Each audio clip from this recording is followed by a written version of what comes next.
없고요. 우리 이 시간은 말씀 보도록 하겠습니다. 고린도후서 1장 1절에서 11절입니다.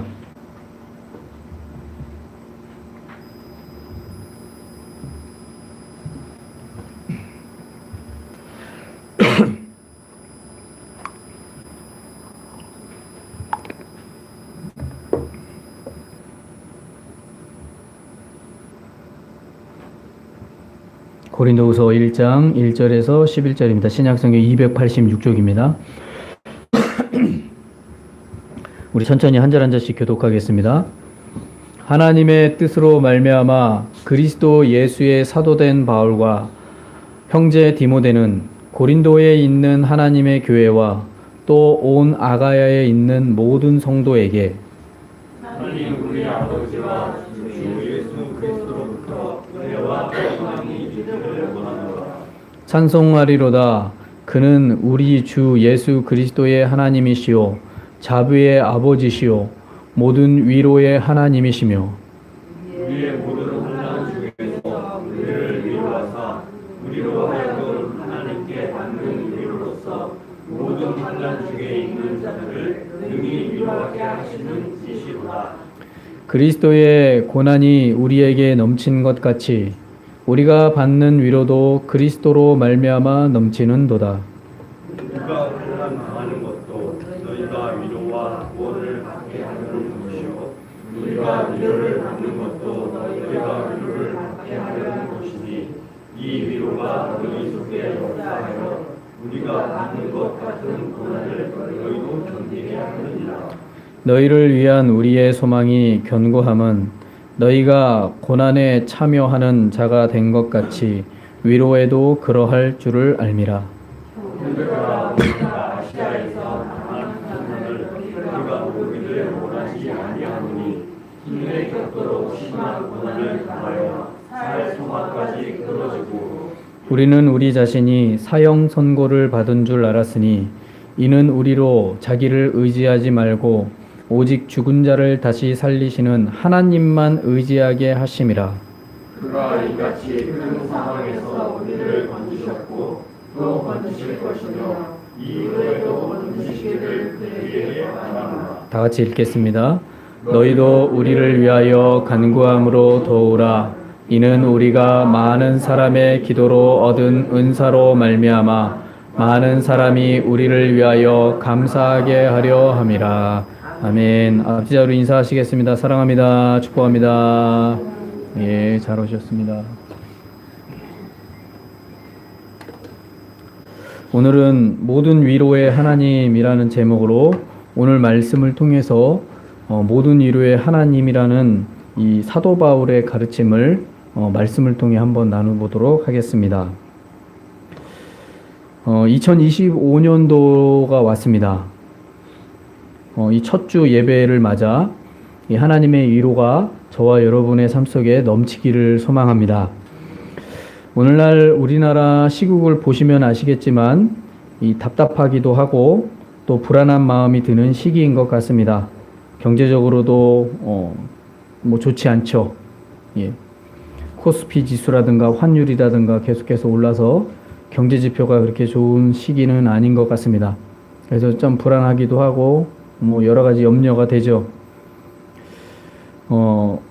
그럼에도 우리는요, 그리스도인으로서 담대함을 가지고 위로하시는 하나님을 바라봐야 될 줄로 믿습니다.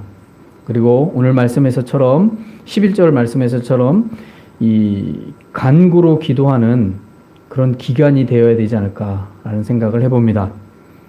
자, 오늘 말씀에 보시면요, 이 본문은 이 바울이 고린도 교회 성도들에게 보내는 편지의 말씀입니다. 2차 편지입니다. 후서로서. 그래서 이 고린도 후서의 말씀은 특히 이 마케도냐 지역에 보낸 편지입니다. 그래서 마케도냐 지역이라 하면 오늘날로 표현하면 그리스 지역을 말합니다. 그리스 지역이 마케도냐입니다. 그래서 본문에서 바울은 이 서신서를 시작을 하면서요, 이 자신의 사도권을 먼저 말을 합니다. 그래서 1절에 보시면 사도된 바울과 라고 표현하죠.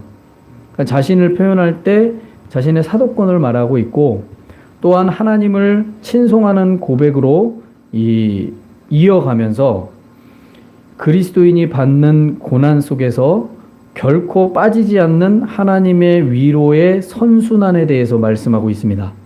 그냥 고난이 있으면 고난으로 끝나는 게 아니라 이제 위로의 선순환이 있다라는 겁니다. 이것을 사도 바울이 오늘 말씀에서 가르쳐 주고 있습니다. 자, 바울은요, 자신의 사도권에 대해서 아직까지도 의심을 품고 있는 이 고린도 교회 성도들에게 단호하게 오늘 1절에서 사도된이라고 말하고 있습니다. 자신은 사도라는 거죠. 즉, 그 사도는 그리스도의 어떤 핏값으로 된 사도권이라는 겁니다. 그래서 그런 의구심을 가진 성도들에게 아주 단호하게 사도권을 강조를 먼저 합니다. 그리고 그렇게 사도로서 쓰임받고 있는 오늘 이 바울은 이 하나님만을 찬양하며 그 하나님은 자비하셔서 모든 위로의 하나님이라는 것을 강조합니다. 그래서 3절에 보시면요, 이렇게 말합니다. 찬송하리로다.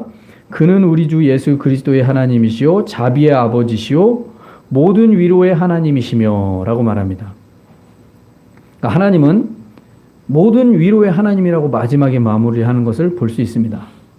자, 이렇게 바울은 모든 위로의 하나님이라고 언급을 하고 있는 것은 그가 소아시아 지역에서 말할 수 없는 고난을 겪으면서 그 가운데 하나님의 위로를 받았기 때문입니다. 본문에서 말하는 소아시아는요, 그러니까 아시아라고 말하죠. 이 아시아가 소아시아인데 이 아시아는요, 지금으로 말하면 튀르키예를 말합니다. 옛날로 용어는 터키죠. 지금 튀르키예라고 말합니다. 이 튀르키예 지역의 이 중간 대륙 지역이 소아시아 지역입니다. 그래서 8절에서 10절에 보면 형제들아 우리가 소아시아에서 당한 환난을 너희가 모르기를 원하지 아니하노니 힘에 겹도록 심한 고난을 당하여 살소망까지 끊어지고 우리는 우리 자신이 사형 선고 받은 줄로 알았으니 이는 우리로 자기를 의지하지 말고 오직 죽은 자를 다시 살리시는 하나님만 의지하게 하심이라. 그가 이같이 큰 사망에서 우리를 건지셨고 또 건지실 것이며 이후에도 건지시기를 그에게 바라노라 라고 말합니다. 사도 바울은요, 이 소아시아 즉 아시아 지역에서 말할 수 없는 고난을 당한 거예요. 여기서 우리가 알고 가야 할 것이 있다면요, 그것은 고난이라는 단어입니다. 고난이라는 단어. 바울이 3절에서 모든 위로의 하나님이시며 라고 말하면서 고난을 얘기합니다. 고난에는 여러 가지 모양과 형태의 고난들이 있습니다. 그런데 본문에서 말하는 고난은요, 예수 그리스도의 복음 때문에 당하는 고난을 말하는 겁니다. 자, 이것은 사람이 어떤 일을 잘못을 해서 당하게 되는 어려움을 말하는 것이 아닙니다. 또한 세상에서 자신의 욕심과 욕망 때문에 일을 벌려놓고 막상 그 일이 잘 안 되니까 어려움을 겪으면 안 되어서 좀 어려움을 겪으면 그것은 그가 어려움을 자초를 한 것이지 그 겪는 일을 가지고 예수님 때문에 고난을 당한다라고 말할 수 없는 겁니다. 그러니까 자기가 일을 자초해 놓고 예수님 때문에 제가 고난을 당해요 라고 말할 수 없는 겁니다. 그래서 고난 당한다는 것을 분명하게 구분을 해서 사용해야 할 필요가 있다라는 겁니다.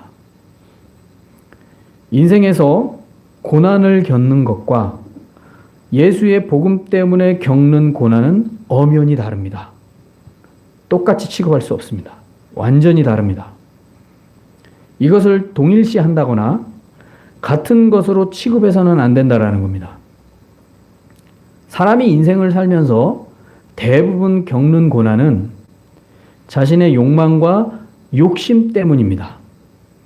자신의 욕망과 욕심 때문에 겪거나 아니면 외부의 요인으로 인해서 겪는 일이 대부분일 것입니다. 정말로 예수님 때문에, 즉 복음 때문에 감수를 한다거나 겪거나 당하는 고난은 거의 손가락에 꼽을 정도로밖에 되지 않을까라는 생각을 해봅니다.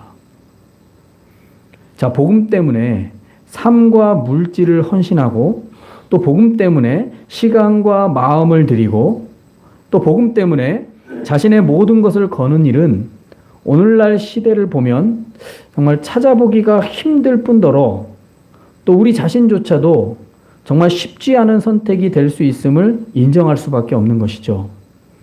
그래서 우리의 삶의 모든 형태는 우리의 욕심과 욕망, 아니면 외부적 요인 때문에 어려움을 겪습니다. 그런 고난을 겪어요. 복음 때문에 겪는 일들이 많지가 않다라는 거죠. 오늘날 시대에. 정말 그렇지 않습니까? 여러분, 교회 가는 것 때문에 핍박을 받으십니까? 요즘 그런 핍박 당하는 일은 거의 없습니다. 그렇죠? 예수님 믿는다고 침뱉음 당하거나 뭐 폭행을 당한다거나 그런 일을 겪습니까? 그런 일은 거의 없습니다. 오늘날 이 한국 사회에서는. 그래서 복음 때문에 삶과 물질을 헌신하고, 복음 때문에 시간과 마음을 들이고, 복음 때문에 자신의 모든 것을 거는 일들은 그렇게 많지 않다라는 거죠.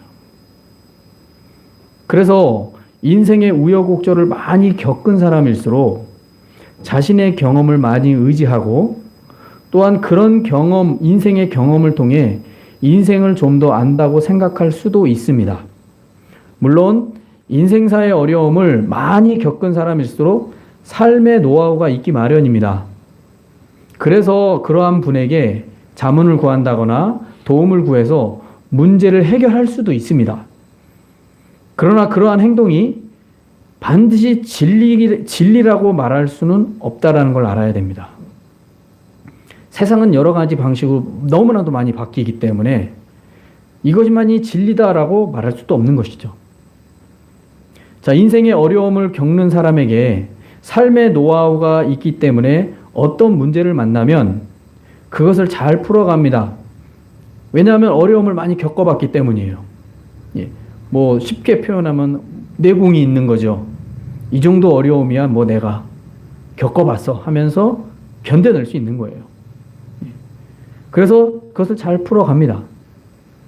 왜냐하면 삶의 경험을 통해 터득했기 때문입니다. 그래서 연륜을 무시할 수 없기도 하는 겁니다. 예. 연륜을 무시할 수 없습니다. 그러나 문제는요, 그런 인생의 경험이 삶의 좌우명이 되고 이를 의지한다라는 겁니다. 그게 최고가 되는 거예요. 근데 여러분, 시대를 보십시오. 올해 2025년도입니다. 벌써 밀레니엄 시대가 된 지 25년이 됐어요. 25년이 지났어요. 너무나도 많은 게 바뀌었습니다. 너무나도 많은 사람들의 정서 상태와 생각의 방식들이 다 바뀌었어요. 예. 오늘날 제가 어른들에게 꼰대라고 그랬다가 지금 제가 꼰대가 됐습니다. 제가 어렸을 때, 학생 때, 청년 때의 모습이 지금 청년과 학생들의 모습과 너무 다릅니다. 그리고 어느 순간에 저의 사고방식이 젊은 사람들에게는 꼰대가 되는 방식이 된 거예요. 여러분, 시대가 그렇게 바뀌어가고 있습니다. 그래서 인생의 삶이, 내가 경험했던 인생의 경험이 삶의 좌우명이 된다라는 게 참 위험한 생각이다라는 생각도 듭니다. 우려가 되는 거죠. 너무 세상은 바뀌어가니까요. 자, 오늘 말씀에 바울은 복음 때문에 겪게 되는 고난이 인생을 살아가면서 겪는 고난과 어떻게 다른지를 분명하게 가르쳐주고 있습니다. 첫 번째는요, 바울은 복음 때문에 당하는 고난은 하나님의 위로도 넘친다라고 말하고 있습니다. 5절에 보시면 그리스도의 고난이 우리에게 넘친 것 같이 우리가 받는 위로도 그리스도로 말미암아 넘치는도다. 그러니까 고난이 넘치면 넘칠수록 위로가 넘친대요. 근데 여기서 중요한 게 있습니다. 그리스도의 고난입니다. 그리스도의 고난입니다. 또한 바울은요, 하나님의 위로가 고난을 피하게 만드는 것이 아니라 그 고난을 견디게 한다고 가르칩니다. 이 말씀은 참으로 우리의 마음을 어렵게 하죠. 그래서 6절에 보시면 우리가 환난을 당하는 것도 너희가 위로와 구원을 받게 하려 하는 것이요 우리가 위로를 받는 것도 너희가 위로를 받게 하려는 것이니 우리의 위로가 너희 속에 역사하여 우리가 받는 것 같은 고난을 너희도 견디게 하느니라. 하나님의 위로가 있다라고 말씀하시는데 그 위로는 그냥 위로도 아니고 3절에 보면 모든 위로에 하나님이 위로를 해주신다고 하는데 6절에 가서는 그 위로도 견디게 하기 위해서 주시는 위로라는 거예요. 그리고 그 위로 주심도 고난을 견디게 하기 위해서 주시는 위로다. 자, 이러한 면에서 하나님의 위로가 있다라는 겁니다. 그러니까 위로를 해주시는 것에는 전제가 있어요. 고난이 있어요. 어려움이 있는 거예요. 여러분, 어려움이 없는데 무슨 위로가 필요하겠습니까? 위로 필요 없어요. 어려움이 없으면. 고난이 없으면 위로가 필요가 없습니다.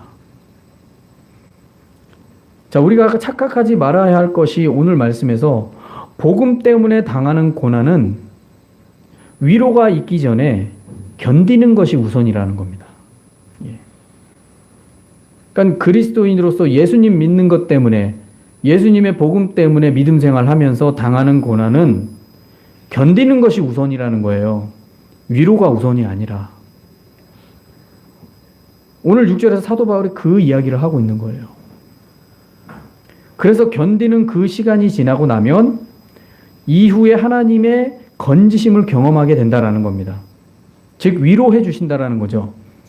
이것은 하나님께서 복음 때문에 고난당하는 자를 향한 하나님의 방법입니다. 예. 저와 여러분 중에 누가 고난받기를 좋아할 사람이 누가 있습니까? 어려움 겪고 싶은 사람이 누가 있습니까? 아무도 없죠. 그래서 우리가 예수의 복음 때문에 고난을 겪는다면 먼저 선행돼야 될 것은 견디는 시간이다라는 거죠. 견디는 시간. 예. 이것을 겪어내지 않고서는 하나님의 모든 위로하심을 경험할 수가 없다라는 겁니다. 예. 대당장이가요, 강철검을 만들려면 그 재료인 쇠를 1000번을 달궈서 1000번을 망치질을 해야 된다고 합니다. 그래야 정말 정교하고 강도 높은 강철검을 만들 수 있다고 하는 거예요. 자, 이렇게 복음으로 인해서 고난을 겪는 것은 견디는 시간이 필요하다는 거예요. 그러면 견디면 견뎌낼수록 그 위로가 더 크게 느껴지겠죠. 예. 자그마한 위로에 큰 감동을 느낄 수 있겠죠. 왜요? 그 고난이 가중되고 힘들고 너무 견디기 어려울 정도로 치달았을 때 자그마한 하나님의 위로가 오면 그게 너무나도 크게 다가오는 거예요. 예. 그래서 이걸 그냥 조금 느낄 수 있는 건 금식기도 하면 그런 것 같아요. 예. 3일 금식하고 4일 금식하고 5일 금식하고 딱 금식이 끝나고 집에 가서 이 죽을 하는 한 사발 이렇게 떠서 먹으면 그 포만감과 만족감이 엄청나게 크게 증대됩니다. 이전에는 막 통닭을 먹어도 만족이 없었고 뭐 스파게티를 먹고 여러 가지 다양한 음식을 먹어도 만족이 없었는데 다한 것도 아니고 한 금식 한 3일만 하면 3일 후에 죽을 먹으면 그 만족감이 얼마나 큰지 모릅니다. 그런 것과 비슷해요. 다른 음식 필요 없어요. 그냥 죽 한 사발 먹어도 육체가 그냥 엄청난 만족을 느껴요. 예. 그러니까 고난이 그렇다라는 거죠. 그런 견뎌낸 시간이 지나고 나면 하나님이 작게 위로만 해줘도 그 위로가 너무나도 큰다는 거예요. 예. 이스라엘 백성들이 바벨론 포로에서 70년 만에 예루살렘으로 돌아올 때 시편 기자가 이런 표현을 하죠. 예. 바벨론 포로에서 돌아오는 이스라엘 백성들을 할 때 그 이스라엘 백성들의 심정을 이렇게 표현합니다. 꿈꾸는 것 같았도다 라고 표현합니다. 꿈꾸는 것 같았도다. 고레스 칙령으로 인해서 바벨론 포로에서 돌아와요.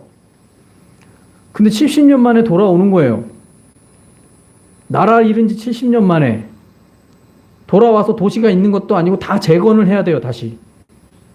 그런데 돌아올 때 그 표현이 이스라엘 백성들이 고향으로 돌아오는데 꿈꾸는 것 같았도다.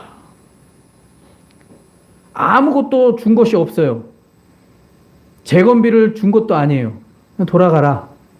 자기의 재산을 다 정리하고 돌아와서 재건해야 돼요. 그런데도 그 돌아오는 발걸음이 꿈꾸는 것 같았도다. 얼마나 하나님의 위로의 약속의 위로가 컸는지 그들은 느꼈다는 거예요. 그런 돌아오는 발걸음 하나가 꿈꾸는 것 같다는 거죠. 그래서 고난에는 견디는 것이 필요하고 그 견딤이 지나면 하나님의 크신 위로가 있다는 거예요. 근데 그 크신 위로가 우리가 생각하는 엄청 거대한 위로가 아니라 작은 것 하나에도 크게 감동을 느낀다는 거죠. 그러니까 돌아오는 그 발걸음이 꿈꾸는 것 같은 그 위로, 그들에게는, 이스라엘 백성들에게는 얼마나 그게 컸겠습니까?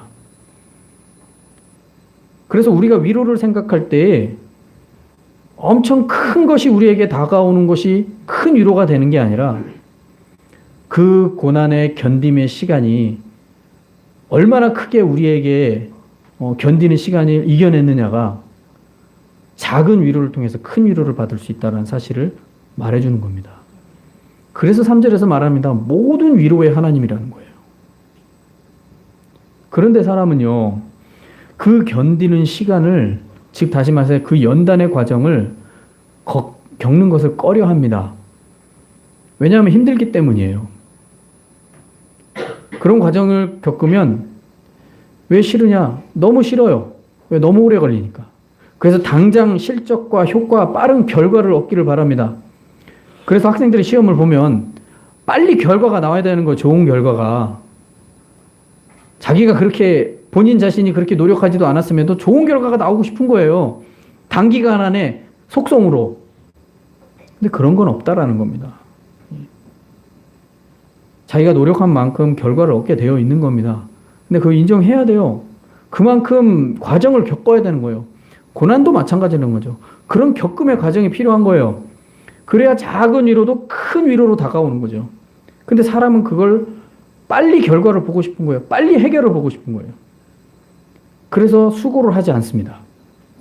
짧은 시간 안에 좋은 결과가 나타나야 되는 거죠. 그래서 길고 긴 복음의 여정 속에서 고난을 겪고 싶어 하지 않습니다.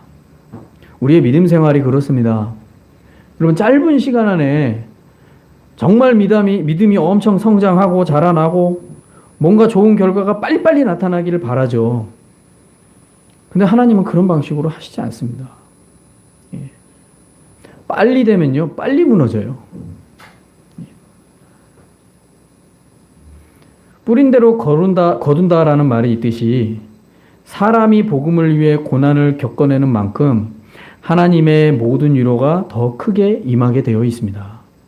이게 오늘 말씀에서 사도 바울이 가르쳐 주는 거예요. 그래서 5절에서 그리스도의 고난이 우리에게 넘친 것 같이 우리가 받는 위로도 그리스도로 말미암아 넘치는도다. 고난이 넘치면 넘칠수록 위로도 넘친다라는 거예요. 이게 바울이 5절에서 하는 말입니다. 그래서 사람들이 보기에 별것 아닌 것처럼 보이는 이 견딤의 시간이 결코 하나님께서는 무시하시지 않는다라는 겁니다. 누가 봤을 때는 답답해 보일 수 있어요. 왜 저러고 살지? 저러면서도 예수님 믿는다고 다니네? 비난할 수 있어요. 평가를 받을 수 있어요. 근데 그 견딤의 시간이 지나고 나면 하나님이 정말 말할 수 없는 위로를 줄 수 있다는 겁니다. 하나님은 그걸 무시하시지 않는다는 거죠. 반드시 그것에 대한 큰 위로를 주신다. 그것이 오늘 말씀에서 가르쳐주는 교훈입니다.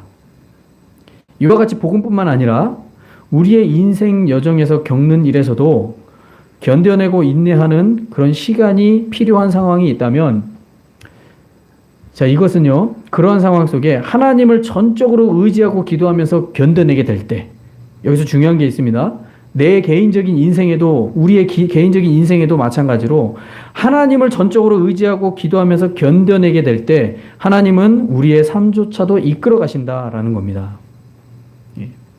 복음 때문에 겪는 고난이 아니라 할지라도 개인적인 고난 속에서도 중요한 게 있어요. 하나님을 의지하고 바라보는 그 견딤의 시간이 있어야 되는 거죠. 그냥 개인적으로 그냥 혼자 견디는 게 아니라 하나님을 의지하는 거예요. 그랬을 때 하나님이 그렇게 이끌어 가신다라는 겁니다. 왜냐하면요, 하나님은 하나님을 의지하는 자를 그냥 두고 보시지 않기 때문입니다. 그것은 성경의 가르침이죠. 두 번째는요, 예수님의 복음 때문에 겪는 고난은 반드시 자기 부인이 나타나게 되어 있습니다. 자, 이 말은 인생의 고난을 겪은 사람은 자기 자신의 경험과 노하우를 의지하지만 예수의 복음 때문에 고난을 겪은 사람은 오직 하나님만을 의지하게 되어 있기 때문입니다. 자기가 어찌할 수가 없어요. 그래서 하나님만 의지하게 되어 있어요. 복음을 위해서 믿음 생활을 하면서 믿음으로 나아가는 사람은. 그래서 8절 9절에 보시면 바울이 아시아에서 당한 상황을 보면 세 가지로 표현할 수 있습니다. 첫 번째는요, 8절에 보면 힘의 격도로 심한 고난을 받았대요. 힘의 격도로.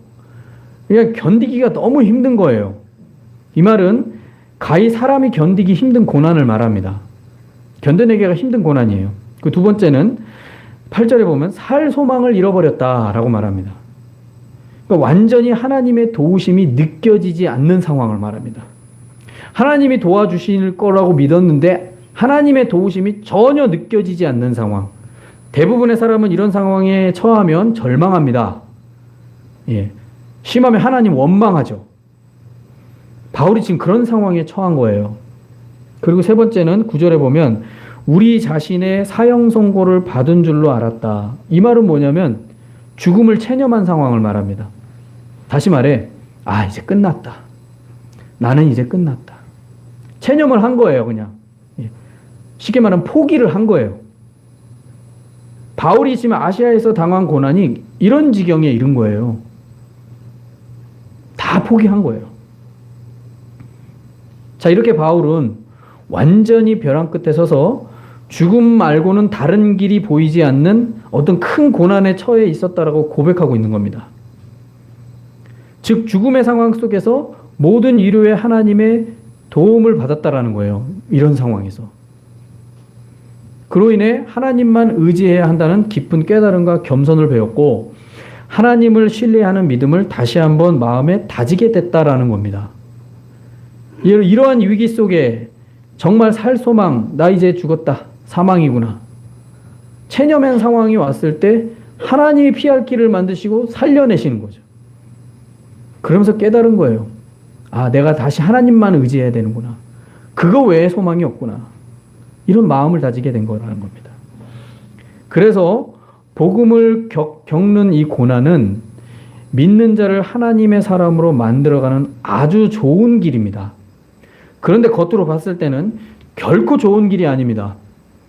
본문을 보십시오. 사도 바울이 말하지 않습니까? 힘의 격도로 고난을 겪었고 살 소망 잃어버렸고 사형 선고 받은 줄로 알았다라는 거예요. 체념했다라는 거예요. 겉으로 봤을 때는 이건 결코 좋은 길이 아니에요. 그런데 믿음의 세계에서는 이게 좋은 길이라는 거예요. 그래서 시편 119편 71절에 보면 고난당하는 것이 내게 유익이라 이로 말미암아 내가 주의 율례를 배우게 되었나니. 하나님의 말씀을 배우는 것은 평안할 때 배울 수 있는 게 아닙니다. 그거는 그냥 지식을 습득하는 거예요. 근데 진정한 하나님의 배움은 고난 속에서 배우는 겁니다. 제 말이 아니라 성경의 가르침입니다. 복음 때문에 겪는 고난은 하나님을 배우는 길입니다. 그 하나님을 의지하는 것이 무엇인지 알게 되는 길입니다. 또한 하나님의 나라를 상속받는 것이고요.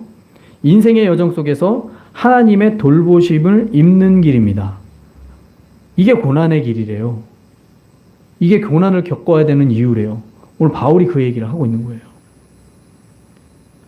그러나 끝까지 이 복음의 고난에 참여하지 않고 육체의 욕심과 욕망을 추구한다면 그가 명분으로는 아무리 예수님과 복음 때문에 고난을 당한다고 주장을 해도 이는 정신없는 말을 하는 겁니다.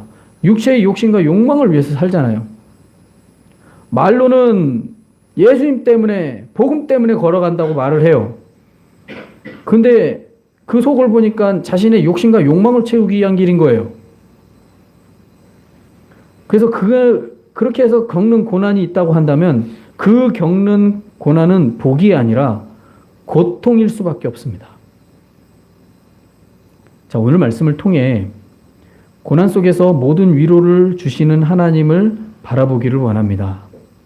저와 여러분이 그런 바라보는 신앙이 되어야 됩니다. 특히나 그 고난이 주님으로 인한 고난일 때, 복음 때문에 겪는 일일 때, 이는요, 더 복된 일이 될 수 있다라는 겁니다.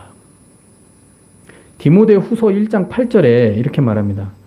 그러므로 너는 내가 우리 주를 증언함과 또는 주를 위하여 갇힌 자 된 나를 부끄러워하지 말고 오직 하나님의 능력을 따라 복음과 함께 고난을 받으라 라고 말합니다.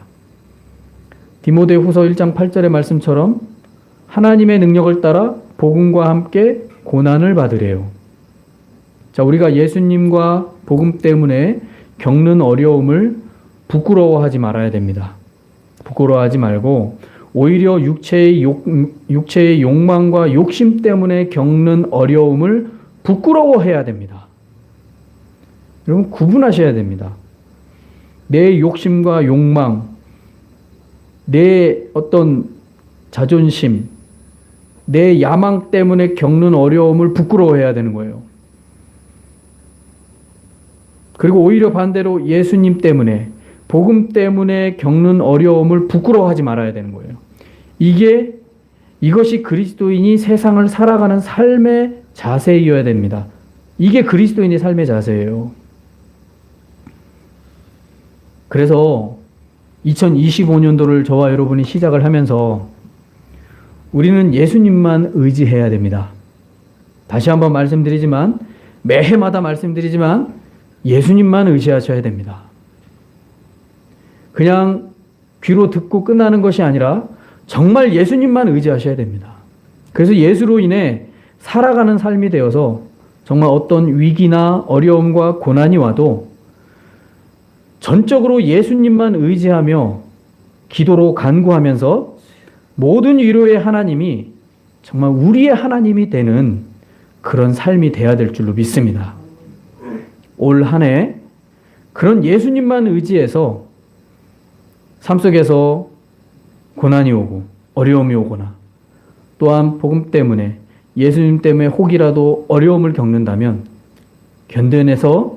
잘 견뎌내서 정말 모든 하나님의 위로가 저와 여러분의 삶 속에 넘쳐나기를 예수님의 이름으로 축원합니다. 기도하시겠습니다. 오늘 고린도후서 1장 1절에서 11절 말씀을 통해 정말